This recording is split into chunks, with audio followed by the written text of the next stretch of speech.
کیا فرماتے علماء دین اس مسئلے کے بارے میں کہ عورت کانچ کی چوڑیاں پہن سکتی؟ جواب، بسم اللہ الرحمن الرحیم، عورت کانچ کی چوڑیاں پہن سکتی ہے، بلکہ شوہر کے سنگار کی نیت سے مستحب، اور اگر والدین یا شوہر نے حکم دیا تو اب اس پر چوڑیاں پہننا واجب ہے۔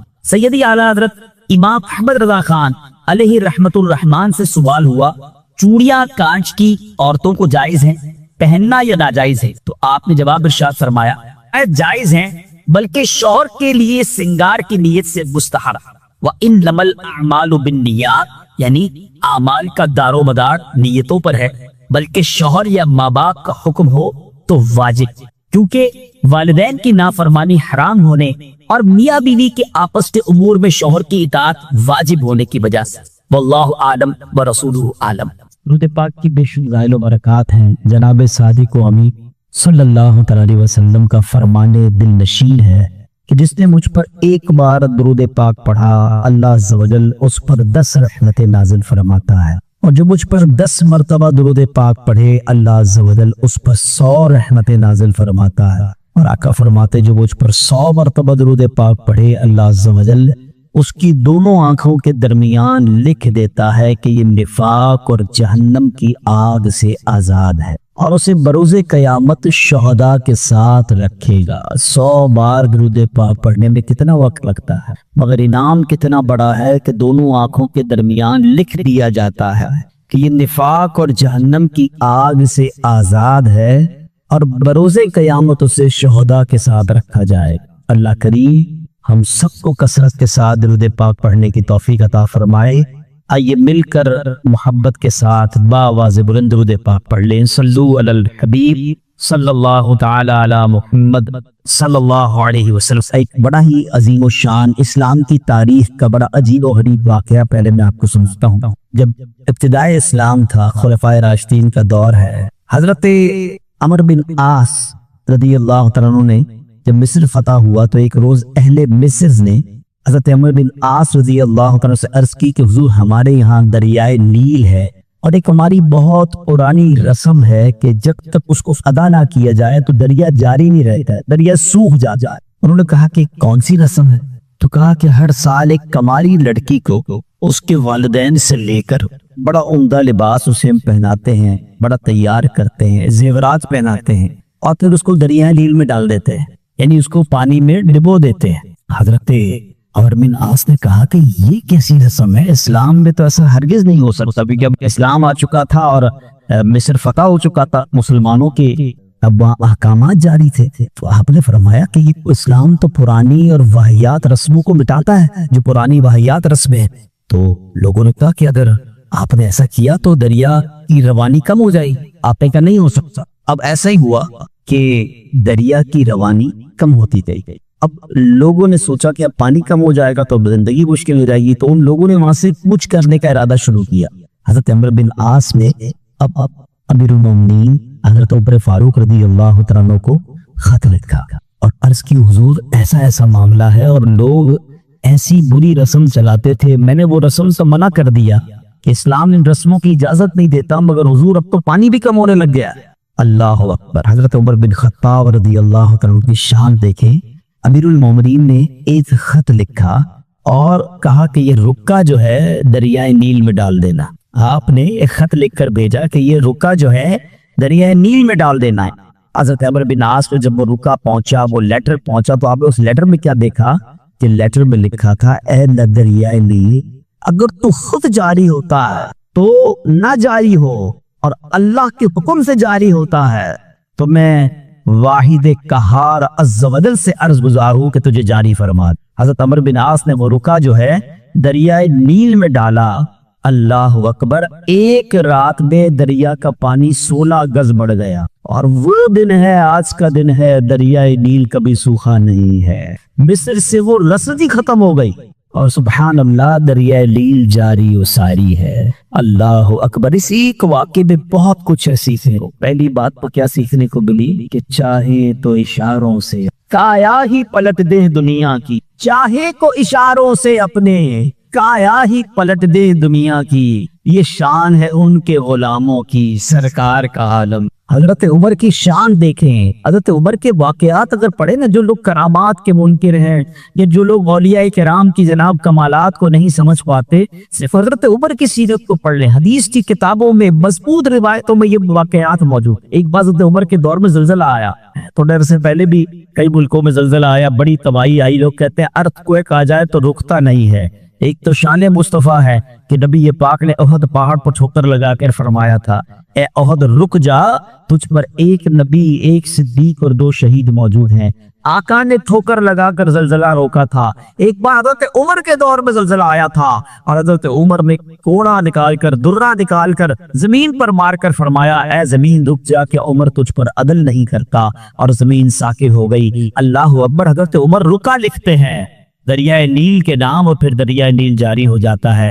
تو اے میرے پیارے اسلامی بھائیوں، ایک بات کو یہ پتا چلی کہ اللہ تعالیٰ جسے چاہے کوئی کمال عطا فرمائے، وہ رب کی عطا ہے۔ یقیناً اگر کسی اللہ کے ولی کے پاس، کسی صحابی کے پاس، کسی نبی کے پاس، ہاں یہ بات یاد رہے کہ انبیاء کے پاس جو کمالات ہوتے ہیں، جو حق کی دلیل کے لیے وہ پیش کرتے ہیں، وہ معجزات ہوتے ہیں۔ اور ایسی بات جو ہماری عقل میں نہ آئے، کسی اللہ کے ولی سے ہو، صحابہ سے ہو، تو اسے ہم کرامات کہتے ہیں۔ تو یہ سب اللہ کی عطا سے ہوتا۔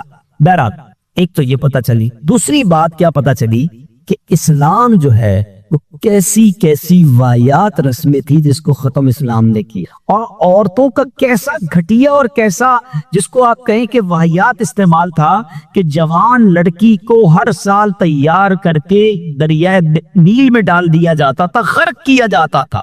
یہ اہمیت تھی اسلام سے پہلے عورتوں کی۔ اللہ اکبر۔ ایسا دور تھا میرے پیارے اسلامی بھائیوں کہ اگر تھوڑا سا ہم اسلام سے پہلے کے حالات دیکھیں نا عورتوں کے بارے میں، تو حیثیت کیا تھی کہ وہ مردوں کی خواہشات پورا کرنے کے لیے کھلونا تھی۔ عورتیں دن رات مردوں کی خدمت کرتی، محنت مزدوری بھی عورتیں کرتی، اور جو کچھ کماتی وہ مردوں کو دے دیا کرتی، مگر وہ ظالم مرد ان عورتوں پر کچھ بھی خرچ نہ کیا کرتے، عورتوں کو جانوروں کی طرح مارتے پیٹتے تھے۔ ذرا ذرا سی بات پر عورتوں کے کان، آنکھ اور ناک کاٹ دیا کرتے تھے، عورتوں کو دستناک سزائیں دے کر قتل کر دیا کرتے۔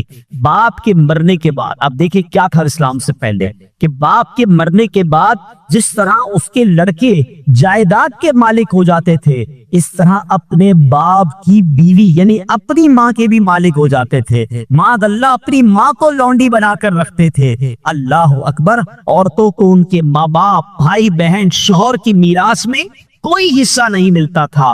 عورتیں کسی چیز کی مالک نہیں ہوتی تھی۔ عرب کے بعض قبیلوں میں تو یہ ظالمانہ دستور تھا کہ بیوہ ہو جانے کے بعد عورتوں کو گھر سے باہر نکال کر ایک چھوٹے سے تنگ اور تاریک جھونپڑے میں 1 سال کے لیے قید رکھا جاتا۔ کھانے پینے اور تمام ضرورتیں اسی جھونپڑے میں پوری کیا کرتی تھی۔ بہت سی عورتیں کھپ کھپ کر مر جاتی، جو زندہ رہ جاتی تو 1 سال بعد ان کے دامن میں اونٹ کی مینگنیاں ڈالی جاتی اور ان کو فورس کیا جاتا کہ کسی جانور کے بدن سے اپنے بدن کو رگڑے۔ پھر اسی گندی حالت میں پورے شہر ان کا چکر لگایا جاتا تھا، اور گویا یہ اعلان ہوتا تھا کہ اس عورت کی اب عدت ختم ہو گئی ہے۔ اللہ اکبر۔ ایسی رسمیں تھی، ایسے رواج تھے۔ عورتیں دل بلاتی، روتی، تڑپتی، مگر ان عورتوں کے زخموں پر کوئی مرہم رکھنے والا نہیں تھا، کوئی فریاد سننے والا نہیں تھا۔ اللہ اکبر۔ 12 ربیع الاول کی صبح صادق کے وقت کائنات میں ایک ایسا نور جلوہ گر ہوا، ایک ایسی شخصیت آئی جہاں جس سے جہالت کے اندھیروں کو ختم کیا، وہاں ساری دنیا کی عورتوں کے لیے ایک ایسے دکھ کا بداوا بن کر آئے۔ نبی پاک علیہ الصلوۃ والسلام ایسے احکامات لے کر آئے، اتنی پیاری شریعت اور مذہب لے کر آئے جس میں اللہ کے دین نے عورتوں کو ایسا مقام عطا کیا کہ سبحان اللہ، عورتوں کی قسمت کا ستارہ چمک اٹھا۔ اسلام کی بدولت ظالم مردوں کے ظلم و ستم سے کچلی اور روندی ہوئی عورتوں کا درجہ اس قدر بلند ہوا کہ عورت معاملات زندگی اور موت کے ہر مرحلے پر عورت کو باوقار مقام حاصل ہوا۔ مردوں کی طرح عورتوں کے بھی حقوق جو ہے وہ بیان کیے گئے، عورتوں کی حفاظت کے لیے احکام خداوندی نازل ہوئے، عورتوں کو مالکانہ حقوق مل گئے، عورتیں اپنے مہر کی رقبوں، اپنی تجارتوں، اپنی جائیدادوں کی مالک بنا دی گئی، اپنے ماں باپ، بھائی بہن، اولاد اور شوہر کی میراثوں کی وارث قرار دی گئی۔ الغرض وہ عورتیں جو مردوں کی جوتیوں سے بھی زیادہ ذلیل و خوار تھی، انتہائی مجبور و لاچار تھی، وہ مردوں کے دلوں کا سکون اور ان کی گھروں کی ملکہ بن گئی۔ چنانچہ قرآن مجید صاف صاف لفظوں میں خواتین کے، عورتوں کے حقوق بیان کرتے ہوئے ارشاد فرماتا ہے، بسم اللہ الرحمن الرحیم، خلق لکم من انفسکم ازواجا لتسکنوا الیہا وجعل بینکم مودۃ ورحمہ۔ قرآن کہتا ہے تمہارے لیے تمہاری جنس سے جوڑے بنائے کہ ان سے آرام پاؤ اور تمہارے آپس میں محبت اور رحمت رکھی۔ اب کوئی مرد نہ عورتوں کو مار پیٹ سکتا ہے، نہ ان کو گھروں سے نکال سکتا ہے، اور نہ کوئی ان کے مال و اسباب یا جائیدادوں کو چھین سکتا ہے، بلکہ ہر مرد پر مذہبی طور پر عورتوں کے حقوق ادا کرنے لازم ہے۔ اللہ اکبر! گویا اسلام نے ظلم کا دروازہ بند کر دیا، کبھی ماں کے روپ میں، کبھی بیٹی کے روپ میں، کبھی بہن کے روپ میں، تو کبھی زوجہ کے روپ میں۔ اللہ اکبر! عورت کو ایک ایسا مرتبہ عطا فرما دیا کہ عورت کسی بھی روپ میں ہو، جب بھی اس کے جناب حقوق تلف کیے جائیں گے، نا انصافی کی جائے گی، اسلام وہاں پر اپنا کردار ادا کرتا ہے، اسلامی قوانین سامنے آتے ہیں، عورتوں کے حقوق بیان کیے جاتے ہیں۔ آؤ سب سے پہلے بات کرتے ہیں بیٹی کی۔ کتنی بڑی نعمت اسلام نے قرار دی، مگر آپ جانتے اسلام سے پہلے بیٹی کا حال کیا ہوتا تھا؟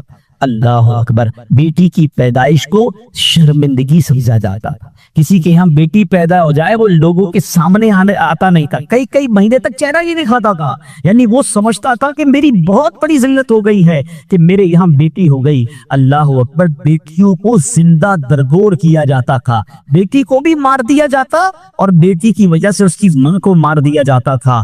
اللہ اکبر! قرآن کیا کہتا ہے؟ سبحان اللہ! کیسا پیارا مذہب ہے، کتنا شاندار ہمارا دین ہے۔ اللہ کا کلام کہتا ہے وَإِذَا بُشِّرَ أَحَدُهُمْ بِالْأُنثَىٰ وَلَّ وَجْهُهُ مُسْوَدًّا وَهُوَ كَظِيمٌ۔ قرآن کہتا ہے جب ان میں کسی کو بیٹی ہونے کی خوشخبری دی جاتی ہے تو دن بھر اس کا منہ کالا رہتا ہے، يَتَوَارَىٰ مِنَ الْقَوْمِ مِنْ سُوءِ مَا بُشِّرَ بِهِ، اور وہ غصہ کھاتا ہے اور لوگوں سے چھپتا پھرتا ہے اس بشارت کی برائی کے سبب سے۔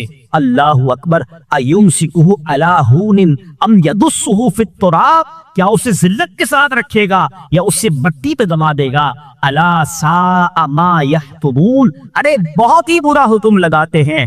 اللہ اکبر! اب جناب ہوتا کیا تھا کہ بچیوں کو زندہ دفن کیا جائے گا، مگر اس معاشرے میں ایسے لوگ بھی تھے جن کو اللہ نے کیسا نرم دل دیا تھا۔ حضرت سنیے گا، حضرت صعصع بن ناجیہ رضی اللہ تعالیٰ عنہ کا معمول کیا تھا کہ وہ خود کہتے نبی پاک کی بارگاہ میں آ کر حضور میں دیکھتا تھا کہ جب کسی کو گھر میں بچی پیدا ہوتی تھی اور اس کو وہ دفنانے کا ارادہ کرتا تھا، میں اس کے گھر جاتا، کہتا کچھ پیسے لے لو، بچی مجھے دے دو، دفنانا نہیں، میں اس کی کفالت کروں گا۔ کہتے حضور 360 بچیوں کو میں نے دفن ہونے سے بچایا، لیکن ایمان نہیں لایا تھا، 2 اونٹنیاں دی، 10 اونٹنیاں دی، بعض اوقات میں نے حاملہ 10 اونٹنیاں دے کر اور ایک اونٹ فدیہ دے کر بچیوں کو بچایا۔